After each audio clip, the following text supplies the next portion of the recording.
नमस्कार। चैन से मरना है तो जाग जाओ। बार बार के जन्म मरण से बंधन से आजाद होना है तो बहुत सजग हो जाओ। समस्त पापों से मुक्ति चाहिए तो अभी यशो अवसर है। इसका लाभ उठाओ क्योंकि कौन जाने आपके जीवन में फिर कभी यशो अवसर आ पाए ना आ पाए। क्या है यशो अवसर और किस विधि से आप लाभ उठाकर आप जीवन मरण के बंधन से मुक्त हो सकते हो, यानी कि मोक्ष प्राप्त कर सकते हो। ये सब कुछ बताऊंगा बहुत डिटेल में और इसका लाभ आप उठा सकते हैं। बस करना क्या है कि इस वीडियो को पूरा बहुत ध्यान से देखना है। 84 लाख योनियों में जन्म लेने के बाद जाकर जीव को मानव का शरीर मिलता है। केवल यही मात्र योनि है जिसमें इंसान की पूरी मुक्ति संभव है। मुक्ति समस्त पापों से, मुक्ति हर तरह की माया और इच्छा से और मुक्ति बार बार के जन्म मरण के बंधन से। लेकिन इंसान सारी उम्र कोशिश करता है फिर भी उसको मुक्ति नहीं मिलती। क्यों? क्योंकि हमारे पूर्व जन्म के पाप हमारा पीछा नहीं छोड़ते। अब दो प्रश्न उठते हैं यहाँ पर। पहला कि कैसे जाने कि कौन से पाप हैं जो हमारा पीछा नहीं छोड़ रहे, और दूसरा कैसे आप इनसे मुक्ति पा सकते हैं। आइए इसको समझते हैं बहुत विस्तार के साथ। वैदिक काल में जब समुद्र मंथन हुआ तब उस मंथन से 14 रत्न प्राप्त हुए। उसमें से सबसे इंपॉर्टेंट या सर्वश्रेष्ठ था अमृत कलश, जिसे कुंभ भी कहा जाता है। इस कुंभ को पाने के लिए देव और दानवों के बीच में आपस में लड़ाई छिड़ गई। तब अमृत की रक्षा के लिए देवराज इंद्र के बेटे जयंत कुंभ को लेकर भागे। इससे अमृत छलक गया और पृथ्वी पर 4 जगहों पर गिरा। ये जगह थी हरिद्वार, नासिक, उज्जैन और प्रयागराज। इस घटना के बाद इन 4 स्थानों पर कुंभ का आयोजन होने लगा। ऐसा माना जाता है कि आज भी जब कुंभ का मुहूर्त आता है तो इस पवित्र स्थानों में जल में अमृत बहता है। ये अमृत समस्त पापों को धो डालता है। तभी तो कहा गया है कि अगर आपने कुंभ में स्नान कर लिया तो आपने 1000 अश्वमेध यज्ञ या 100 वाजपेयी यज्ञ, 1 लाख बार पृथ्वी का परिक्रमा करने का फल प्राप्त कर लिया। तो आपको सिर्फ एक कुंभ में जाना है और वहां पर स्नान करना है और ये सारा का सारा फल आपको प्राप्त हो जाएगा। 13 जनवरी सन 2025 को प्रयागराज में त्रिवेणी संगम के तट पर महाकुंभ का आयोजन होने जा रहा है, जो कि 12 वर्षों में से एक बार ही होता है। यही वो शुभ अवसर है जिसका लाभ उठाकर आप अपने सभी पापों से मुक्त होकर मोक्ष प्राप्त कर सकते हैं। कुंभ मेले के केंद्र में स्नान है। यह स्नान गंगा, यमुना और अदृश्य सरस्वती नदियों के पवित्र संगम पर किया जाता है। यह मान्यता है कि कुंभ के दौरान इस पवित्र नदियों में स्नान करने से समस्त पापों का नाश हो जाता है, आत्मा पवित्र हो जाती है और व्यक्ति को मोक्ष की प्राप्ति हो जाती है। यूं तो कुंभ के दौरान हर रोज स्नान करने का लाभ मिलता है, पर 6 प्रमुख शाही स्नान होते हैं। कुंभ की शुरुआत ही शाही स्नान से होती है। इन शाही स्नानों में सबसे पहले अखाड़े भाग लेते हैं।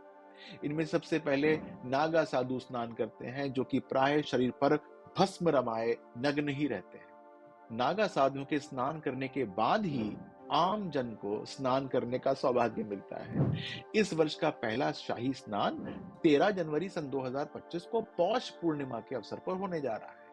उसके बाद क्रमशः 14 जनवरी को मकर संक्रांति को, फिर 29 जनवरी को मौनी अमावस्या के दिन, फिर 3 फरवरी को बसंत पंचमी के दिन और फिर 12 फरवरी को माघी पूर्णिमा के दिन होगा।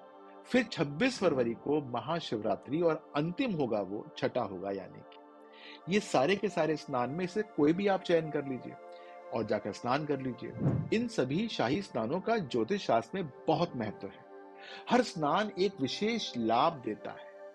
तभी तो लोग कुंभ के अवसर पर कल्पवास करते हैं और मोक्ष की प्राप्ति करने की पूर्ण विधि विधान से पूजा करते हैं। सबसे अच्छा तो यह है कि आप इस अवसर पर स्वयं संगम जाएं और वहां पर जाकर त्रिवेणी में डुबकी लगाएं।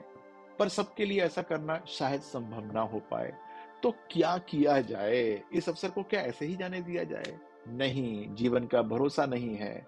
फिर हमको महाकुंभ के अंदर जाने का शुभ अवसर प्राप्त हो ना हो, इसलिए इसी शुभ अवसर का हमको लाभ लेना चाहिए। इसके लिए मैं आपको कुछ अनुष्ठान बताऊंगा जो कि आप घर पर बैठ के कर सकते हैं। और कुंभ का आप लाभ ले सकते हैं। सबसे सिंपल सा अनुष्ठान ये होता है कि आपको शिव की पूजा करनी चाहिए अपने घर में। मैंने आपको ये सारे के सारे दिन बताए जिसके अंदर आप अपने घर के अंदर शिव पूजा कर सकते हैं। विधि विधान से अच्छा करने के लिए आप किसी कर्मकांडी को घर में बुला सकते हैं।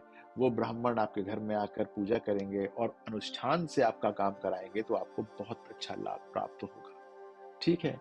जीवन का अर्थ ही है कि निरंतर सुधार करना है, स्वयं को पवित्र करना है, पुण्य कमाना है और पाप को नष्ट करना है।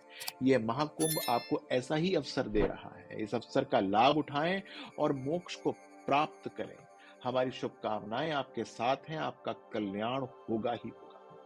अब सबसे बड़ी बात यह है जो मैं आपको बता रहा था कि जाने कैसे कि कौन से पाप आपको इस परेशानी के अंदर डाले हुए हैं, यानी कि मोक्ष से आपको रोके हुए हैं। तो कैसे चलेगा पता आपको कि किस प्रकार से आपके जीवन के अंदर जो बाधाएं आ रही हैं मोक्ष प्राप्ति के अंदर, वो कौन से पापों का फल है। उन फलों को देखने के लिए आपकी कुंडली है, आपकी कुंडली के छठे भाव को मैं पढ़ सकता हूँ और उससे आपको बता सकता हूँ कि वो कौन कौन सी परेशानियां हैं जो आपको दिक्कत दे रही हैं। और जब आपको ये पता चल जाएगा कि वो कौन सी परेशानियां हैं तो आप उसका समावेश कर सकते हैं अपनी पूजाओं में। जब 6 शाही स्नान होंगे उन दिनों अपनी पूजाओं के अंदर अपने जो पंडित जी घर में कर रहे होंगे पूजा, उनसे करा सकते हैं ताकि आप अपने पापों का प्रायश्चित यहीं पर कर दें। बहुत सारे पाप जो होते हैं वो कर्मा करेक्शन से होते हैं, यानी कि अपने कर्मों को संशोधित करके होते हैं। अब उसके लिए आप संकल्प ले सकते हैं कि ये पाप मैं ऐसे ठीक करूंगा या मैं वैसे ठीक करूंगा। संकल्प लेने के बाद भी आपको बहुत अच्छा इसका लाभ मिल जाता है। तो इस कुंभ का आप जो जो पॉजिटिविटी है वो अपने हाथ से जाने मत दीजिए। अपने भाग्य को अच्छा कीजिए। और हाँ, सबसे बड़ी बात यह है कि मोक्ष की प्राप्ति हो सकता है कि अभी बहुत समय लगे, लेकिन अपने कर्मों को तो आप डाइल्यूट कर सकते हैं, अच्छा कर सकते हैं। जो नेगेटिविटी है उसको डाइल्यूट कर सकते हैं, चीज़ों को अच्छा कर सकते हैं ताकि जो जर्नी है आपकी आत्मा की मोक्ष हम की तरफ, वो आप सही प्रकार से उसको कार्यान्वित कर दें। देखिए, आदमी का शरीर तो आपको मिल चुका है, मानव का, तो इसका मतलब आपने प्रयास तो बहुत किए हुए हैं। थोड़ा सा प्रयास और चीज़ें बहुत अच्छी हो जाएंगी। तो अपना ध्यान रखिएगा। सब्सक्राइब ना किया हो तो कर लीजिएगा, लाइक कर दीजिएगा। नमस्कार।